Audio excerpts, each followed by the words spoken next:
México vive realidades distintas en el tema del aborto. En la Ciudad de México y en Oaxaca está despenalizado, pero en otros estados se criminaliza a mujeres perseguidas judicialmente, algunas pagando en prisión por abortar en México, un país laico pero profundamente católico. La Marea Verde llegó a Hidalgo y se espera que en cuestión de días su Congreso local discuta y apruebe que esta entidad se convierta en la tercera en aprobar la interrupción legal del embarazo. Hay que decirlo, que es una iniciativa que presenta Morena. Mi planteamiento siempre va a ser el mismo. ¿Por qué tienen que llegar al aborto? Gente intolerante como son los provida. Ellos son los verdaderos o las verdaderas personas que lo que defienden es la muerte. Bla, bla, bla, bla. Mira, feminista, yo pienso en dos vidas. En la de Marta Cortés y en la tuya. Sobre el tema del aborto, hubo desacuerdos entre las bancadas del PAN y Morena en el Senado. Es una falta de respeto poner un trapo verde en mi escaño. Piensen que yo apoyo el aborto cuando estoy en contra. Para mí significa la muerte. Somos un país que está manchado en sangre, estamos en contra del aborto y vamos a defender la vida. El Partido Acción Nacional a nivel nacional ha estado a favor de la vida desde su fundación. Quienes se oponen y quienes incluso han visto esto del aborto como un negocio, pues entiendan que por ahí no es la cosa. Están haciendo multimillonarios a personas que utilizan este tipo de leyes que penalizan a las mujeres. Es un asesinato. Para nadie es sorpresa que el partido así lo ha postulado siempre. Mujeres que están muriendo por abortos mal practicados. Como están los números tan horribles de las personas que se mueren abortando. ¿Estás de acuerdo con tu colega Reynoso Sánchez en que las mujeres son asesinas si interrumpen el embarazo? Por supuesto que no estoy de acuerdo. Hoy, más allá de nuestra percepción moral, personal o subjetiva, hay mujeres que tienen que practicarse un aborto por violación o por decisión. Estados gobernados por el PRI y por el PAN empezaron a reformar sus constituciones estatales, protegiendo la vida desde el momento de la concepción. Por unanimidad, la Suprema Corte de Justicia de México declaró inconstitucional la penalización del aborto. La decisión sienta un precedente histórico en la lucha por los derechos sexuales de América Latina. Hoy es un día histórico para los derechos de todas las mujeres mexicanas y las personas gestantes. El punto medular del argumento conservador, del argumento antiaborto, queda desactivado desde el pronunciamiento de Saldívar. A partir de ahora, no se podrá, sin violar el criterio de la Corte y la Constitución, procesar a mujer alguna que aborte. Sí, la verdad es que es un México de más libertades. El discurso fue apegado a derechos. Se pondera el derecho de la mujer a acceder a un aborto seguro, legal y gratuito. Tiene aplicabilidad obligatoria para todos los jueces del país. Además, la Corte Suprema también declaró inconstitucional que las legislaciones locales reconozcan la vida humana desde la concepción. Esto también manda un mensaje clarísimo al resto de los estados que no han despenalizado el aborto. Con rosarios, imágenes religiosas y cadenas de oración, manifestaron su rechazo a la resolución de la Suprema Corte de Justicia de la Nación. Esta ley de muerte tendrán que rendir cuentas ante Dios nuestro Señor. ¡Que viva Cristo Rey y Santa María de Guadalupe! Mejor que se quiten la matriz. El aborto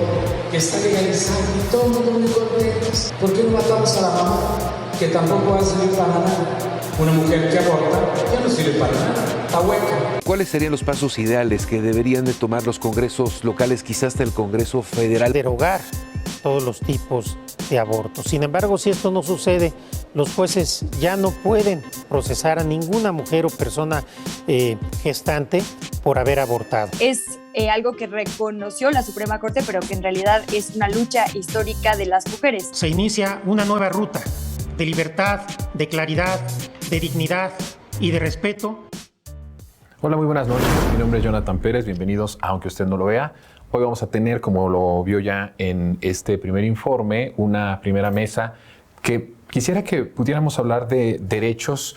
Obviamente el derecho de las mujeres sobre su cuerpo, que solo a ella les compete lo que pasa con su cuerpo, que es un derecho que está dando mucho de qué hablar, sobre todo ahora con esta resolución de la Suprema Corte, pero quisiera que esta mesa se apoderaran las mujeres que tenemos en esta noche, y me da mucho gusto tener aquí a Aleida Hernández. Aleida, ¿cómo estás? Bienvenida. Gracias por la invitación, un gusto compartir la mesa aquí con mis colegas. También está con nosotros Dana Corres. ¿Cómo estás, Dana? Bienvenida. Hola, Jonathan. Muchas gracias por la invitación y gracias a todos los que nos ven. Gracias. Y ya de casa, Violeta Vázquez. Violeta, ¿cómo estás? Muy bien, Jonathan, gracias. Qué gusto tenerlas aquí. Pues quiero que esta mesa sea una charla sobre lo que sucedió, pero también los retos y qué se tiene que hacer para que verdaderamente sea un éxito completo esta lucha que ha sido histórica, que ha sido una lucha de muchas generaciones, en memoria de muchas personas que han muerto, de mujeres que han muerto por no tener acceso a poder abortar o interrumpir el embarazo de una forma limpia, saludable, en un lugar en donde sea profesionistas los que lo hagan. Y por otro lado, también de muchísimas mujeres que hoy están siendo criminalizadas, que hoy están en la cárcel, que hoy están siendo perseguidas y que de alguna forma, bueno, creo que esto marca un antes y un después, pero quisiera que habláramos de todos los retos. De inicio, ¿cómo vieron esta resolución? Quisiera empezar primeramente con Dana. ¿Cómo viste, Dana? Pues justo como dicen todas estas feministas que tienen 20 o 30 años luchando por los derechos de las mujeres como Marta Lamas, es una lucha histórica, es una lucha... yo quisiera decir que es la culminación de una lucha, pero en realidad no, me parece que es como una primer batalla ganada, o más bien una de muchas batallas que se han ido ganando con el paso del tiempo, porque han habido reformas y esfuerzos en congresos locales, etcétera. Pero me parece que es una batalla ganada, una más de muchas. Creo que ahora viene lo más interesante en el sentido de que la implementación, o sea, el detalle siempre está en la implementación y en cómo vamos a hacer para capacitar a los servicios médicos, doctores y doctoras, ¿no? A las secretarías de salud para llevar a cabo esto, ¿no? Y también qué va a pasar en los congresos locales. Evidentemente estamos muy felices y muy contentas, se vio desde la semana pasada. También creo que no es casual, o sea, creo que hay un proyecto político detrás claramente, hay una nueva visión de hacer política. Evidentemente el ministro presidente ha sido también muy claro en todo lo que ha dicho, que además creo que para esta sociedad sumamente machista es muy fuerte lo que ha dicho. Entonces, por muchos lados se ven avances, ¿no? Pero sí creo que es una batalla ganada y vienen más batallas que luchar en otros frentes, ¿no? ¿Tú qué piensas, Alida? Pues coincido totalmente con Dana. Es un primer momento es un gran momento histórico que viene de mucho tiempo, de muchas luchas feministas, de mujeres que en un momento determinado no se asumían como feministas, pero que ya daban la batalla por otras mujeres. La Suprema Corte de Justicia de la Nación en este contexto es una Suprema Corte de avanzada, ahora sí lo podemos decir. Creo que nos debía muchas cosas la Suprema Corte, había sido una instancia muy conservadora en términos de los derechos de las mujeres, no se había querido aventar el reto de hablar abiertamente del derecho de las mujeres a decidir sobre su propio cuerpo. Y esta vez lo hizo, y lo hizo en una semana que fue histórica, porque fueron dos temas fundamentales. Una, declara inconstitucional las leyes, las normas que criminalicen a las mujeres y personas gestantes, lo cual aquí también hay que decir que amplía la categoría de sujetos y sujetas y sujetes de derechos en este rubro, ¿no? Y también le pone un alto a las legislaturas locales y les dice, no puedes tú venir a decir qué es una persona. Eso le corresponde a la Constitución, eso le corresponde al Congreso de la Unión y en función de las convenciones internacionales y de los derechos fundamentales de las mujeres. Eso es importantísimo, eso nos habla también de un contexto político, como bien dice Dana, en el que se pudo lograr esto, que digamos que se abre la puerta, que se dice con todas sus letras que solo las mujeres somos las que podemos decidir sobre la interrupción voluntaria de un embarazo. Entonces, claro que estamos contentas, claro que es un primer paso, pero un paso fundamental, porque además va a tener que orientar. Primero, obliga a los jueces y juezas a que no consideren válida una norma que penaliza y criminaliza a una mujer por interrumpir voluntariamente el embarazo. Y segundo, le marca la pauta a los congresos locales para lo que viene en adelante, lo que tienen que legislar y lo que además tienen que derogar. Porque hay constituciones y hay códigos que dicen lo contrario a los criterios de la Corte, entonces van a estarlas declarando inválidas cada 5 minutos. Entonces es necesario que tomen en cuenta esto los jueces y juezas, pero también los legisladores y legisladoras locales, ¿no?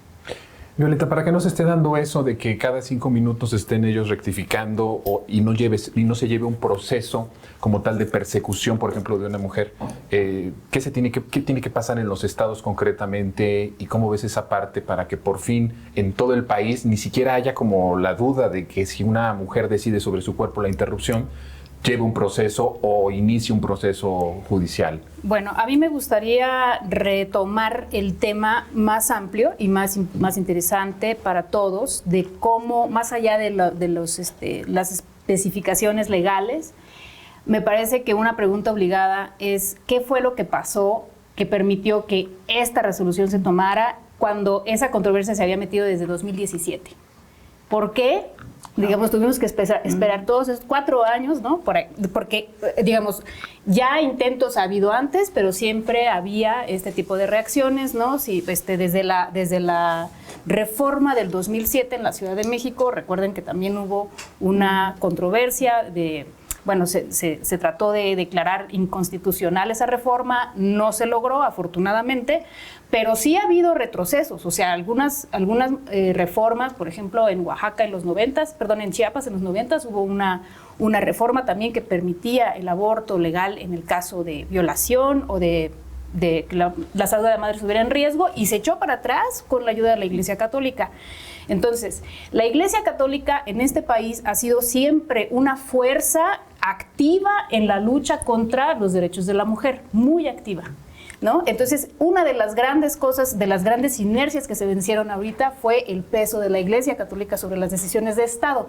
Y eso nos habla de un clima de separación entre la Iglesia y el Estado, que, por cierto, no va de acuerdo con esas lecturas conservadoras que tiene la oposición de que este es un gobierno sumamente conservador y religioso. O sea, parece que está pasando exactamente lo contrario.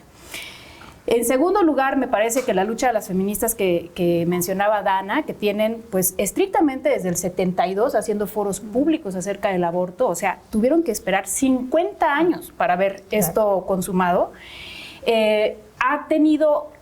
ha ido, digamos, permeando, ¿no? Poco a poco, pero de manera muy constante en el sentido común, de tal manera que ahorita no vemos, digamos, sí estamos viendo las manifestaciones de estos grupos pro vida, pero no están acompañadas por bases sociales amplísimas, porque el sentido común ya cambió. Y eso sí creo que es un logro que no se le puede atribuir a nadie más que a la lucha de las feministas. Y por último, el Estado, como decía Dana, o sea, el Estado político actual, el hecho de que la maniobra haya sido a través de la Suprema Corte, también me parece que eso es algo que deberíamos comentar, ¿no? O sea, no se hizo a través del legislativo. ¿Por qué? No se hizo con una iniciativa presidencial. ¿Por qué? ¿Por qué, Aleida? ¿Por qué piensas que no fue a través? Yo creo que porque sí hay que considerar que hay, y yo también lo he dicho y lo hemos dicho muchas, hay un aliado en la Corte muy importante que es el presidente Saldívar, que tiene una visión progresista de los derechos y que es un momento en el que se puede discutir el tema sin que haya intervenciones de otros poderes. Yo también comparto la visión de Violeta de que en otro contexto político no podría haberse avanzado una decisión desde la Corte de esta magnitud. Hubiese habido mucha interferencia, hubiese habido mucho lobby político, no solo de la Iglesia Católica, sino de los partidos conservadores del país, que en este caso el PAN, y aliado con el PRI, porque hay que recordar, hubo una época en el que el PRI impulsó reformas de las causales de exclusión de la penalidad del aborto, que estaba en todo el país por violación, por malformación del feto, por el peligro de muerte de la madre, etcétera, o de la mujer. En este caso, y después de que en la Ciudad de México se impulsó la despenalización del aborto y el procedimiento de la ILE, de la interrupción legal del embarazo, hubo una reacción conservadora a través de los congresos locales, cuando empezó a llevarse a cabo todas estas constituciones que protegen la vida desde la concepción. Eso fue en un contexto en el que gobernaba el PAN y gobernaba de aliados con el PRI, eso se tiene que decir también, ¿no? Entonces, obviamente podía ser mucho más difícil y fragmentario hacerlo desde los congresos locales, pero se impulsa desde la Corte y entonces queda un criterio que, como bien lo dijo el presidente de la Corte, si un juez o jueza no lo cumple, está violando los criterios de la Corte, es decir, iría en contra de un marco ya de criterio jurisdiccional. Y también le manda un mensaje muy claro los congresos locales que decíamos. Un poco es una decisión desde un poder central, como es la Suprema Corte de Justicia de la Nación, como parte del Poder Judicial, pero es también una decisión política muy importante, de un mensaje claro de que son las mujeres las que deciden sobre su cuerpo. Pero sí es en un contexto político.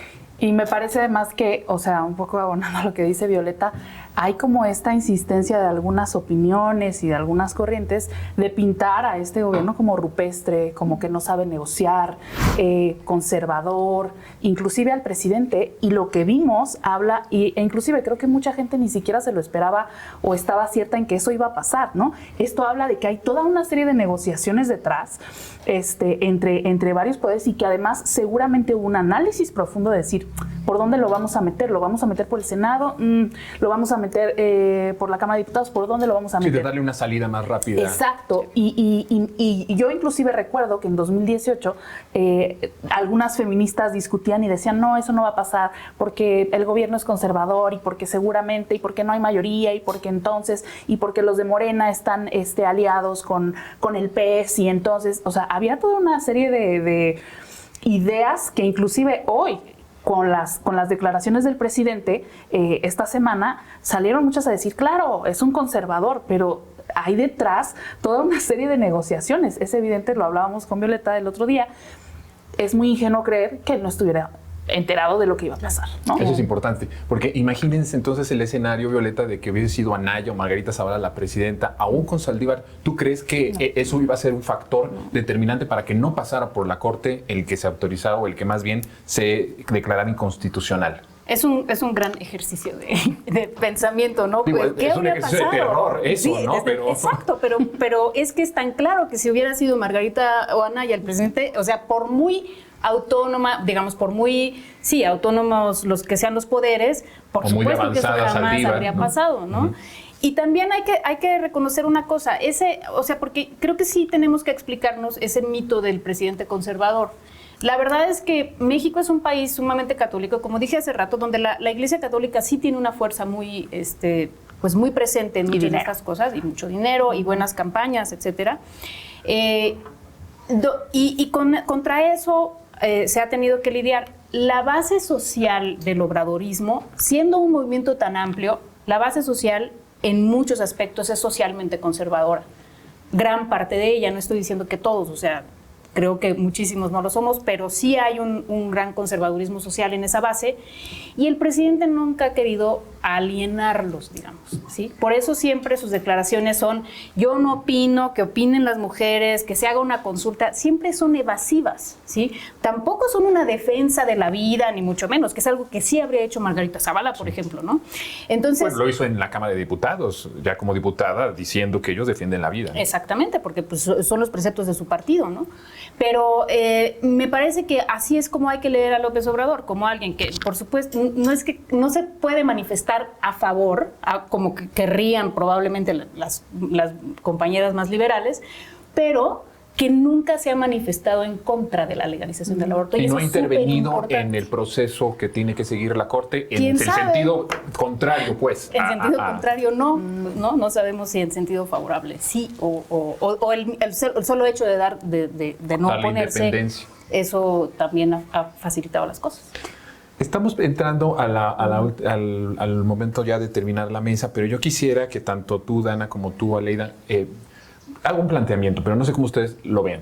Me parece que todavía falta muchísimo para que no podamos decir los derechos, el que se haga valer los derechos de una persona, de las mujeres, por ejemplo. Me parece que es terrible el que tengamos que estar luchando para que se hagan válidos los derechos de las mujeres. Los derechos son, y no tendríamos por qué estar luchando por ellos, pero tenemos una cultura, tenemos machismos, tenemos una inercia tóxica de masculinidades y de cosas terribles.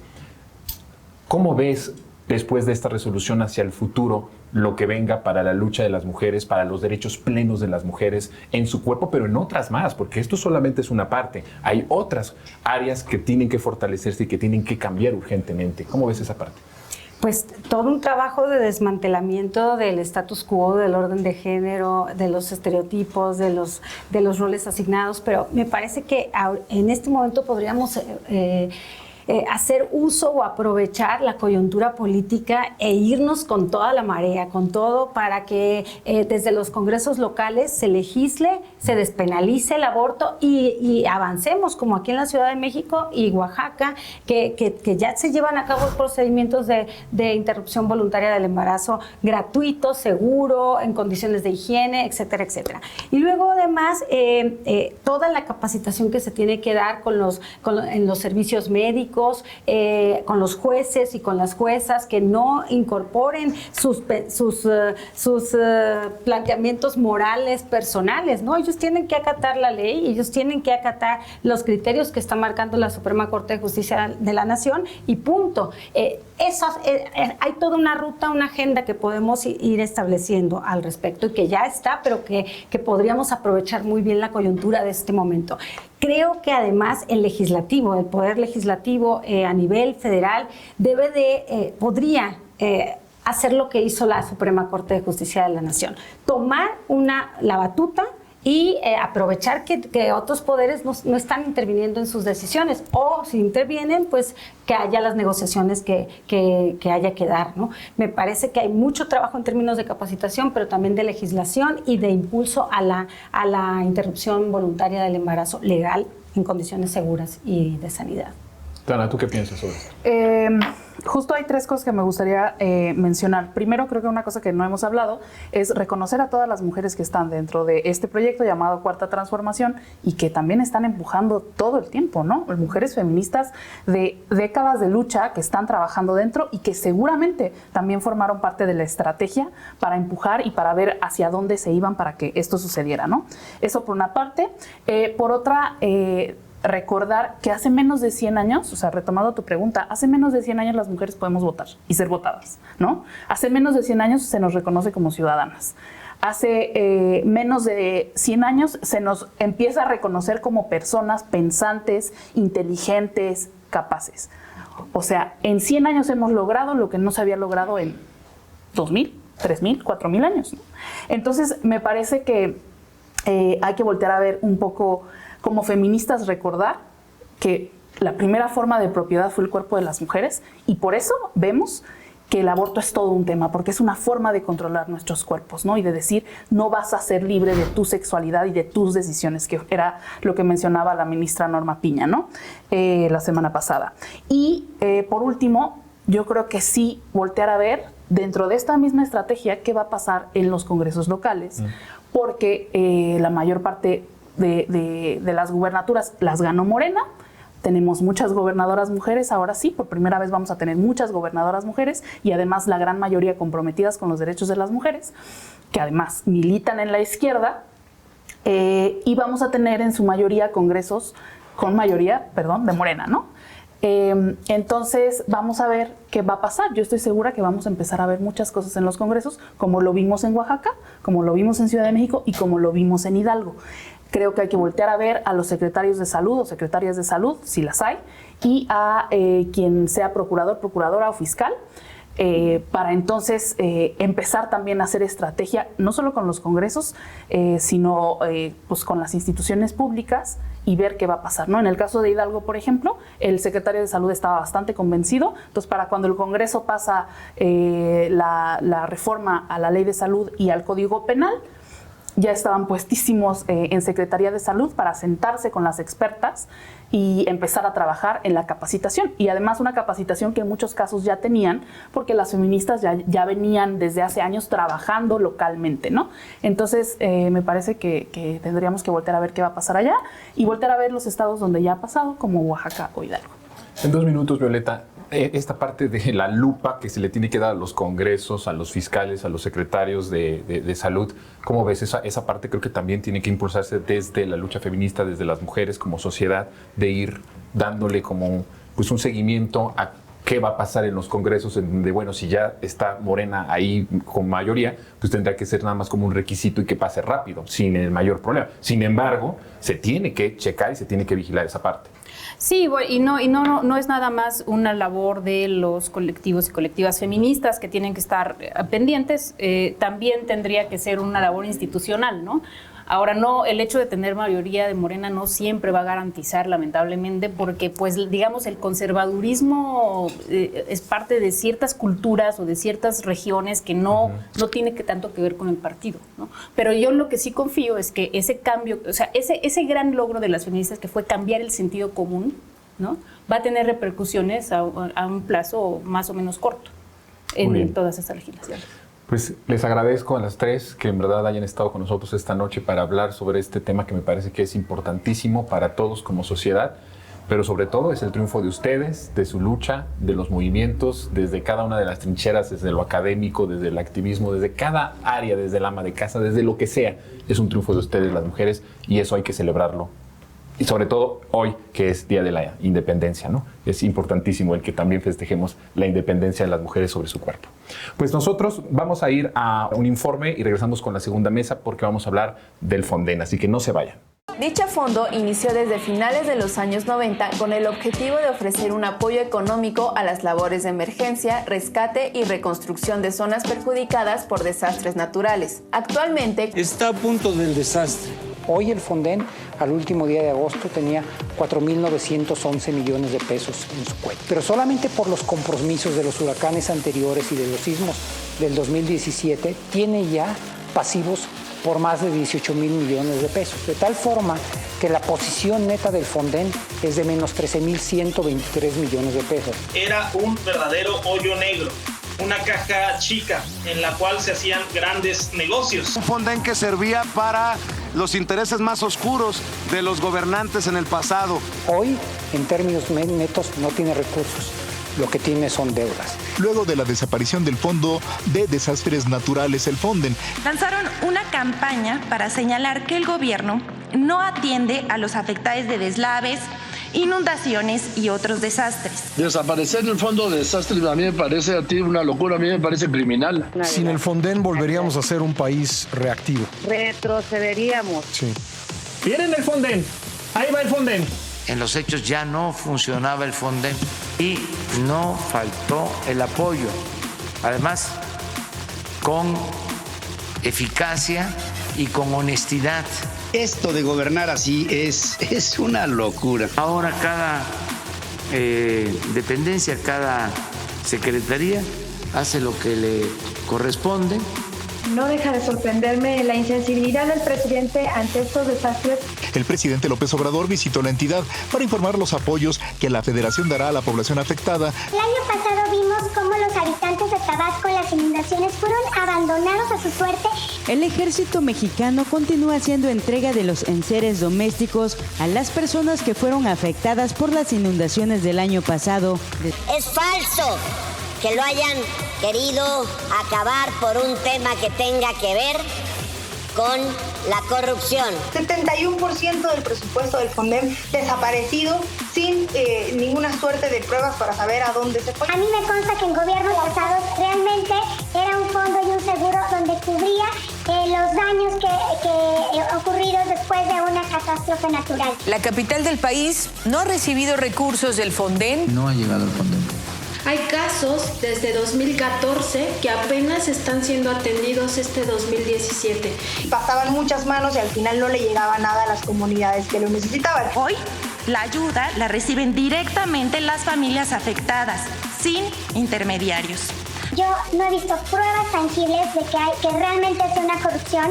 Al menos 60 de las tarjetas que le dieron a los damnificados por los sismos en Oaxaca habían sido clonadas. El estudio de la Auditoría Superior que detectó deficiencias en contratación y en ejecución, así como pagos indebidos de 32,000 millones de pesos. Casi 4 años después, con el cambio de gobierno y la eliminación del Fonden, los avances en la reconstrucción de viviendas, hospitales, escuelas y bienes inmuebles del patrimonio cultural ven un avance del 91% de las obras. Esto de gobernar así es una locura. Regresamos con nuestra segunda mesa y para hablar sobre el Fonden, como usted ya lo vio, y quiero saludar a la distancia a Diego del Bosque. ¿Cómo estás, Diego? Bienvenido. Hola, Jonathan. Saludos a todos desde acá, desde Coahuila. Un saludo hasta allá. Aquí presencial está Jorge Naredo. Jorge, ¿cómo estás? Hola, ¿cómo estás? Muy contento de estar aquí. Y también está con nosotros Óscar Rojas. Óscar, bienvenido. Qué bueno tenerte aquí. Hola, ¿qué tal? Un gusto aquí estar. ¿por qué la reacción de la oposición y de los medios de comunicación tomando una postura política de decir que regresen el Fonden? Los adjetivos es retroceso, es criminal, es una locura, es un presidente insensible. Todos estos calificativos viniendo desde los medios de comunicación para justamente defender algo que es indefendible.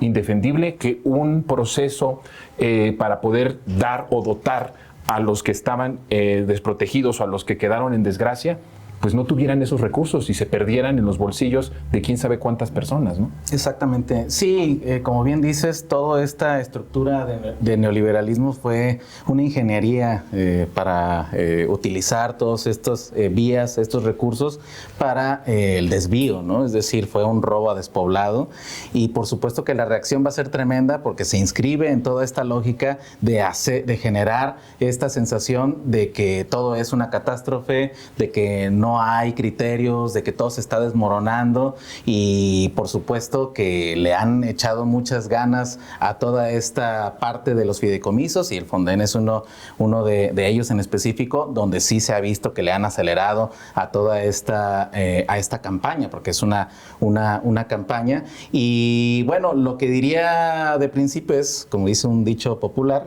que mi madre siempre lo dice, donde lloran está el muerto. Y por supuesto que todos estos canales que en concepto tendrían que ir a solventar las problemáticas sociales, se instalaban en medio intermediarios que permitían generar toda esta estructura alterna en el cual se beneficiaban a empresas en particular y por supuesto siempre se estaba dejando al último a la gente, ¿no? Sí, por un lado, Diego, no llegaba el apoyo directamente a los que estaban en desgracia, a los que habían quedado de alguna forma sin sus casas, sin sus electrodomésticos, sin nada. Pero por otro lado, también se beneficiaba, clásico de este neoliberalismo, a ciertas empresas que además cobraban ciertas cosas a sobreprecios, ¿no? Entonces me parece que era todo un círculo vicioso de corrupción, pero que la oposición no la vio, los medios de comunicación tampoco lo vieron, los medios hegemónicos, hablo de los medios corporativos. ¿Qué datos tienes tú sobre el Fonden? Porque pusiste un hilo en Twitter hace unos días muy interesante y me gustaría que nos desglosaras un poco estos datos que tienes sobre el Fonden. Sí, Jonathan, amigos, y en general, porque me tocó la discusión y la decisión de eliminar no solamente el Fonden, sino 109 fideicomisos. Yo quisiera, para efectos muy prácticos, aclarar, ¿no?, que hay dos formas fundamentales, lo aclaraba en su momento el exsecretario de Hacienda Arturo Herrera, fundamentales de ejecutar el gasto público. Una vía presupuesto, que es lo más común, es decir, una dependencia ordena a la tesorería que se emita una orden de pago para un beneficiario, y la otra, que es la forma del fideicomiso, que es una dependencia ordena que la tesorería transmita recursos a un fideicomiso y el fideicomiso transmite ese dinero a los beneficiarios. El 99.53% de los gastos del gobierno se hacen vía presupuesto. Es decir, el fideicomiso representa un pequeño porcentaje de cómo se utiliza el gasto público. ¿Y cuál es la supuesta ventaja de utilizar fideicomisos públicos? Ustedes saben que el presupuesto que aprueba la Cámara de Diputados tiene vigencia de un año. Por decir, a la SEP se le autoriza ejecutar un presupuesto de enero a diciembre de un determinado año, ¿no? Entonces, si no lo gasta en ese tiempo, tiene que regresar, o digamos la tesorería se queda con ese recurso. ¿Para qué se usan los fideicomisos? Pues para que puedan saltarse ese año, para que puedan pasar de un año de un presupuesto al otro, y esto también hizo una mala costumbre a los secretarios de Estado que no gastaban su recurso en el tiempo que se les había autorizado, transferían el dinero al fideicomiso y ahí se iba guardando y se iban acumulando cantidades grandes de recursos. El Fonden, pues ya lo mostraban ustedes en el video del principio, muchos le lloran, es un fondo desfondado, debía 13,100 y pico millones de pesos, es decir, era una deuda más que un activo, y esto que se diga desaparece el Fonden no significa que el Estado ya no se va a hacer cargo de los desastres naturales, solamente queremos reinventar una forma de cómo hacerle frente a los desastres naturales. El Fonden fue un fracaso, nunca sirvió, y creo que como Cuarta Transformación pues está ese reto, ¿no? ¿Cómo mejoramos los sistemas que el Estado va a tener para enfrentar desastres naturales? Aquí lo veíamos, más de 200,000 millones de pesos etiquetados para emergencias y desastres naturales que no se sabe dónde quedaron. Aquí ya viene pues un desglose, es información de la Auditoría Superior de la Federación. El gobierno del Estado de Chihuahua tiene 4 millones de pesos por aclarar, Nayarit 307 millones de pesos, el Estado de Morelos 380 millones de pesos, y así, y son puros datos de la Auditoría Superior de la Federación, que como ustedes lo dicen, pues proveedores inflaban cifras, gobernadores lo utilizaban como caja chica. Entonces, pues hay que seguir insistiendo, porque creo que hay mucha gente que todavía se fue con esa información falsa, ¿no? Que el gobierno va a dejar de atender los desastres naturales, que el gobierno va a dejar de apoyar a deportistas, a cineastas, a defensores de derechos humanos. Falso, simplemente no estamos de acuerdo con un mecanismo opaco como es el fideicomiso, que sirve pues para ocultar recursos públicos, y que en medio de una pandemia era una locura tener ahí ahorraditos cada secretaría. Es como si en tu casa tienes a un niño, una niña enferma, y no quieres utilizar un ahorro que tienes, pues es cuando tienes que utilizar los ahorros en las emergencias, como fue la pandemia. El problema es que estos neoliberales y estos corruptos, Jorge, de veras que no entienden la situación y no se imaginan o no pueden tener una idea de dónde saca AMLO para poder solucionar todos estos problemas, ¿no? O sea, dicen, no va a haber presupuesto, ¿quién va a ayudar cuando hay desastres? Y de repente ves cómo el presidente ordena y el ejército empieza a repartir en tiempo récord. De hecho, ya está empezando a repartir a las primeras personas, se les va a dar un censo y se les está dando 35,000 pesos directamente, se les está dotando de electrodomésticos en tiempo récord, mucho más rápido de lo que era el proceso del Fonden. Pero la oposición y la televisión y la radio y la prensa hegemónica siguen sin explicarse de dónde saca el presidente tantos recursos para poder justamente atender a las cosas que pues no están presupuestadas, porque al final son cosas que suceden por un huracán, por un temblor, por alguna cuestión que se sale de las manos del gobierno, ¿no? Pero ¿cómo ves esa oposición como que toda desorientada, sin saber de dónde están sacando los recursos este gobierno para atender estas prioridades? Sí, aunque no sé si es que estén desorientadas, más bien están muy enojados, ¿no? Los de la oposición, y utilizan a sus medios de comunicación, porque creo que la oposición a veces se encuentra como espacios donde pegar, ¿no? Donde criticar al gobierno, y encontraron yo pienso que cuando vieron eso del Fonden dijeron, esto es una mina de oro, ¿no? Entonces quitan el Fonden, crean la mentira de que se quite el Fonden y que Andrés Manuel y que el gobierno que encabeza Andrés Manuel deja a toda la gente que es afectada, que es damnificada, en la calle, que no les da recursos, y después elaboran sus propios discursos y llegan al extremo de prácticamente, como un tuit de Gabriel Cuadri, de decir que prácticamente suceden desastres naturales porque eliminaron al Fonden. O sea, una cosa que uno se queda, que no es posible. Pero es parte de esos recursos. Y me parece que sí hay una falta de explicación en esta cuestión de dónde salen tantos recursos. Yo creo que cuando van los adultos mayores a que les den su pensión, dicen, ¿de dónde salen los recursos? Cuando va un niño con algún tipo de discapacidad, ¿de dónde salen estos recursos?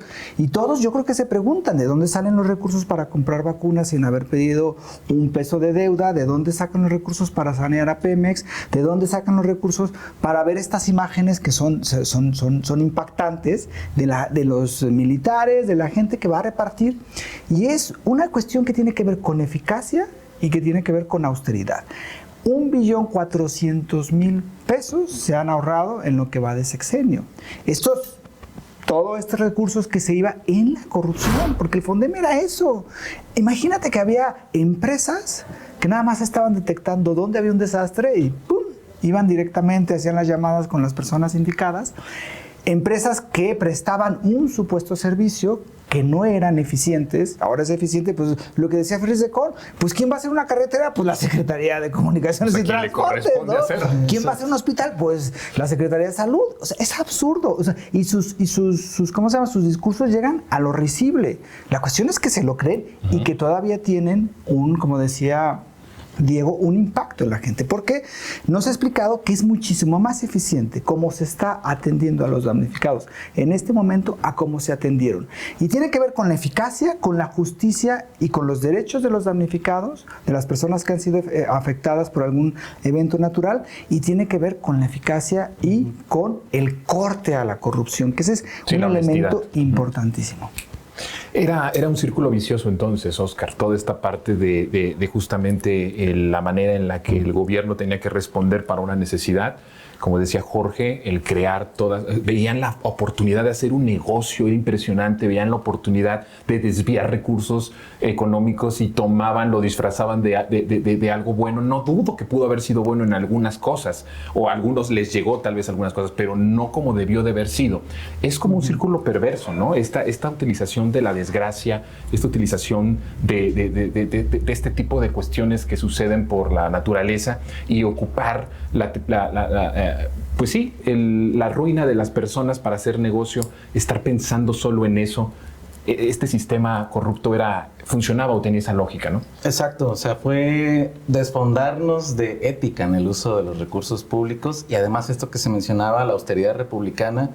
Sí es bueno recuperar este concepto para compararlo con la austeridad neoliberal que se vivió durante mucho tiempo, ¿no? La austeridad neoliberal era no hay nada nunca, más que todas estas líneas. Pues no hay nada para la sociedad, para el pueblo. Exacto, ¿no? Es decir, estamos en un déficit crónico y entonces, por lo tanto, se creó toda una especie de organismos y de líneas que quedaron digamos que a espaldas de la vigilancia pública, ¿no? Es decir, todo el sistema de fideicomisos se convirtió en un sistema para poder estar capturando estas oportunidades. Y como dices, ya lo importante no era el desarrollo nacional, sino lo importante era ver qué tramos puedo yo convertirlos en un negocio, ¿no? Entonces, además de todo estos recursos que quedaron en este limbo y que, bueno, ahora vemos en muchas cuentas en el extranjero que por ahí andan, sin duda, ¿no? La contraparte fue esta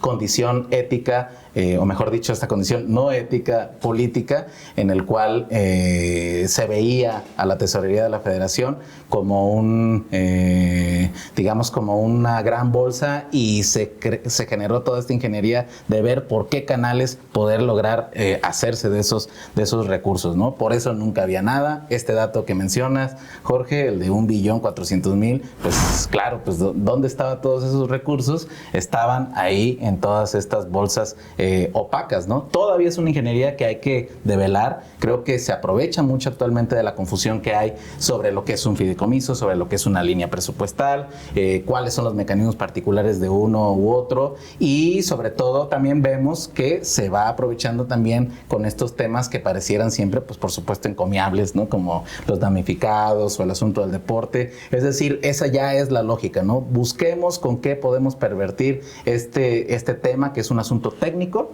presupuestal, que por supuesto también incluye esta posición ética, pero que al mismo tiempo permite generar esta andanada de infodemia, ¿no? Para confundir y para poder decir en general de que los gobiernos anteriores eran muy eficientes, que no es verdad, y que además ahorita este gobierno está, como decía el video al inicio, pues ¿cómo es posible gobernar así? Que no pueden locura entender. O insensibilidad del presidente, ¿no? Exactamente. Con Fabricio, que se está integrando, Fabricio Mejía, te saludo y quisiera preguntarte, pues con esto de los fideicomisos y el Fonden se desfondó, pues muchísimos fondos, pero también su ética, su moral, toda vocación de servicio, toda vocación de servir a los necesitados. Hay datos, por ejemplo, sí, de lo que se ahorra, pero también, por ejemplo, ¿cómo puedes acusar a un gobierno de insensible cuando de 2018, desde que inicia la transformación hasta este periodo, el presupuesto para la pobreza, para ir a apoyar a los pobres, creció en más de 656%? Es decir, estamos hablando de un crecimiento titánico en el periodo neoliberal a un periodo de la Cuarta Transformación. Esto solo como un dato estadístico, pero esto significa bienestar, esto significa apoyos directos, becas, esto significa pensiones, que hoy por hoy en la cuestión de nuestras pensiones tributarias que están en la quiebra, ayudan muchísimo a que una persona pueda terminar sus días con un poco de dignidad. Es decir, hay un montón de datos que no se dicen en los medios, que no se exaltan y que le dan más espacio a lo que dicen, quitó el Fonden, no les interesa a la gente, no le interesa a las personas. Es un retroceso, es una insensibilidad del presidente. ¿Tú cómo ves esa parte?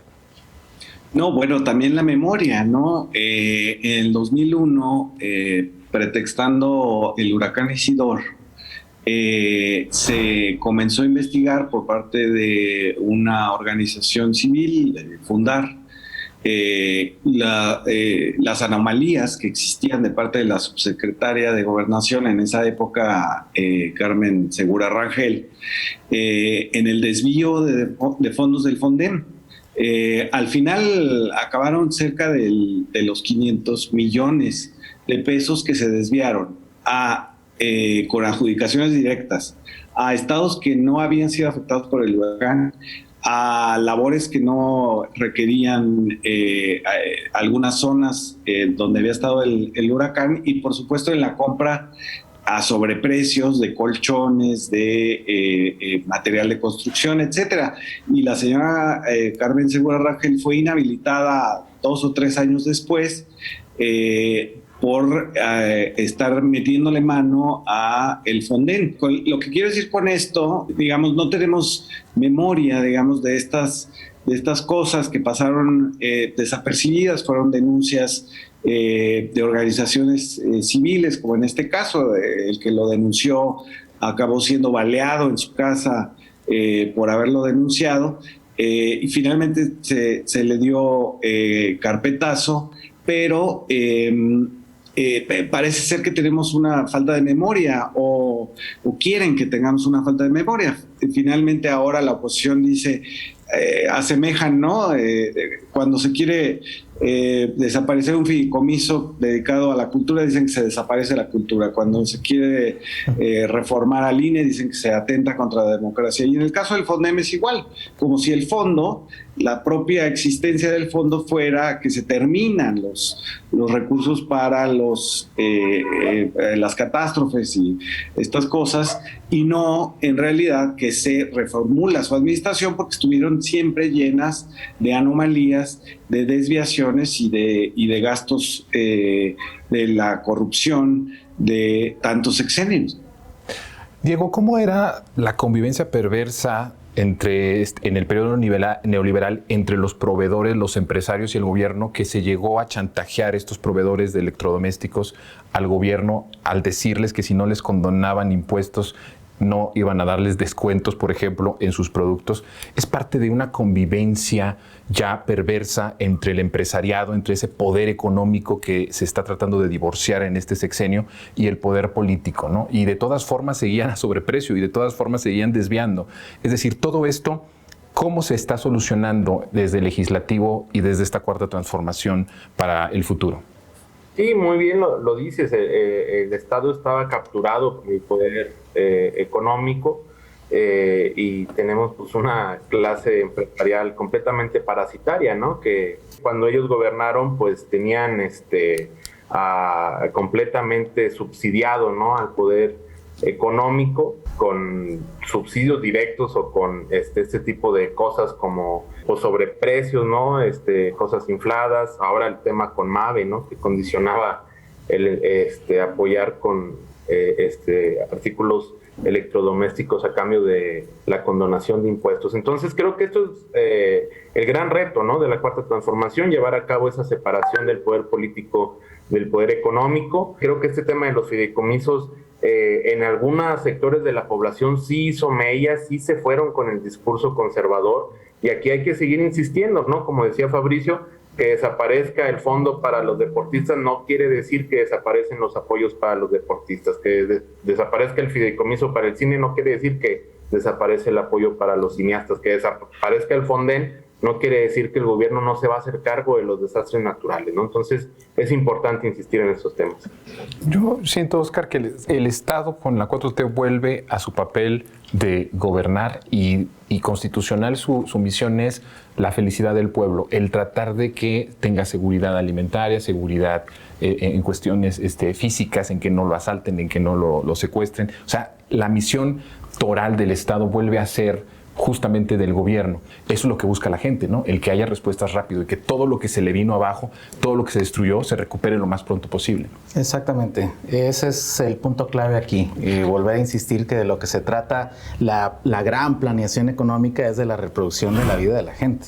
Es decir, eso es lo que en última instancia importa. Por mucho tiempo en la lógica neoliberal nos llenaron de un montón de datos que subían y bajaban y que no sabíamos cómo conectarlos con nuestra vida, ¿no? Y en estos momentos que, por ejemplo, estamos cruzando la pandemia, ahorita que decías lo de los hospitales en situación de emergencia, pero también todos los hospitales que quedaron incompletos, ¿no? Que también era nada más activar procesos, aunque fuera a obra negra, pero ahí ya te llevabas mucho dinero, sí, eran, ¿no? Cascarones. Exactamente, ¿no? Entonces, sí es restituir la función social del Estado, es restituir la planeación, y la planeación, por supuesto, se va a dar de conjunto, como el presidente lo está planteando, ¿no? Es decir, pues todas las secretarías, por supuesto que van a tener que coordinarse y van a poder atacar los temas en particular. Ya van a tener que trabajar, ¿no? O sea. Exacto, exactamente, trabajar, y no como esta idea fetichizada de que el fideicomiso por sí mismo, porque de forma automática e inmediata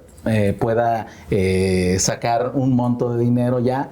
Eso es lo que es la responsabilidad del Estado, dar dinero. O sea, de hecho, lo que está ahí de fondo es esa visión clientelar que tienen de la acción del Estado, y acá se le da cualidad diferente, se restituye esta responsabilidad, y pues como el mismo presidente lo ha dicho, ya llevamos desafortunadamente varias tragedias, pero se está atendiendo de una manera distinta a la gente, y se están restituyendo las cosas. Y bueno, si no, ya hubieran ido con una cámara a tratar de seguir con la infodemia, pero no pueden porque se está ejecutando de forma rápida y eficiente, como dices, esta gran responsabilidad estatal, ¿no?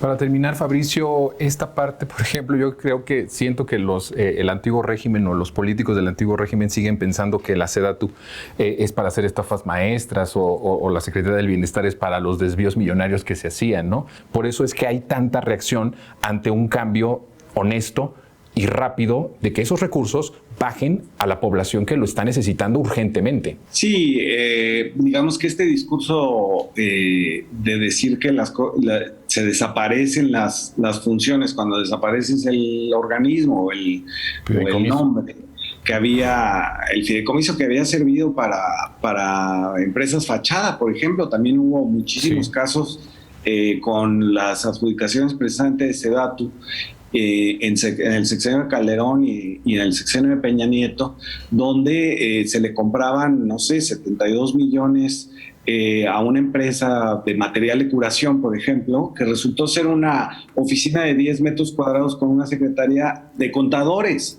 Es decir, eso es lo que extraña a la oposición, y claro, tienen razón cuando se dice, bueno, ¿dónde pondría la Cámara Reforma o Milenio, ¿no? para ver que no se están aplicando los recursos para accidentes y catástrofes naturales? Pues no hay imagen, porque efectivamente, al haber decretado, digamos, que se quiten los fideicomisos, que no haya intermediación, se entreguen los recursos inmediatamente, no hay ninguna evidencia, no hay ninguna experiencia, ni en Tabasco, ni ahora en Hidalgo, de que se hayan malversado los materiales o los hayan revendido. Ahí están de manera directa los soldados y los funcionarios de SEDATU, de Conagua, etcétera, atendiendo las necesidades con un dinero que viene de los ahorros de la corrupción. Así es, ahí está la militarización que llaman, ¿no? La militarización ahora, los militares sirviendo en funciones del pueblo, funciones de entregar estos electrodomésticos de manera directa. Y como sea, me parece que esto es un avance verdadero, el que ya no se tenga que pasar por un proceso burocrático, sino que los recursos bajen de manera inmediata a las personas que más lo están necesitando. Yo agradezco muchísimo el que haya participado en esta mesa, Óscar. Ojalá tengamos más veces que vengas acá al programa, Óscar. Un gusto. Diego, muchas gracias también por haber estado con nosotros esta noche. Gracias por la invitación y saludos a todos. Fabricio, gracias, te mando un abrazo. Gracias, tarde, pero seguros. Así es, y Jorge, como siempre, un gusto tenerte aquí. Un gustazo para mí.